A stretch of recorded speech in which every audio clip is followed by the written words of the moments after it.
Okay, this is the fifth video journal for chapter 7, hearing and listening.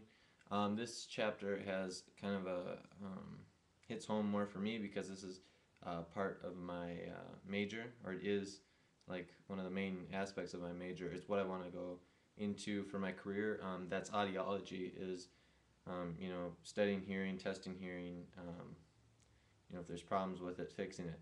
And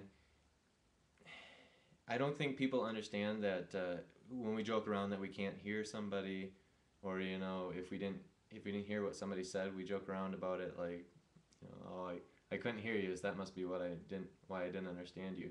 But when it's with people who have a real problem with hearing, like a lot of times like older adults. I mean, these are husbands that have been married for a long, long time, and just all of a sudden their wife is just getting more and more frustrated with them, and things at home aren't going very well, and it's just because the husband hasn't been able to hear his wife, and literally hasn't been able to hear his wife. And of course the wife, who isn't used to this, her husband never had problems with hearing before, she's picking that up as he doesn't care anymore. He doesn't want to listen to me. He doesn't love me anymore.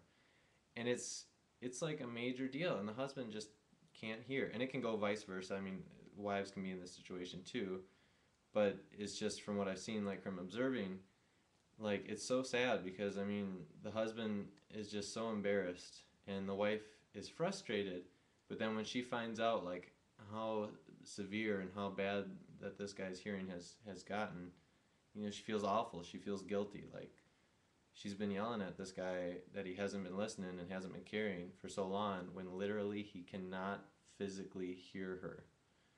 And it's just like, I don't know, we're just so hard on people that before we even think about, well, maybe it's just something they cannot do. And I don't know, so that's just a really small piece of this chapter, but that's what was most important to me because that's what I'm going to be facing in my career later on. So, but yeah, that's my journal.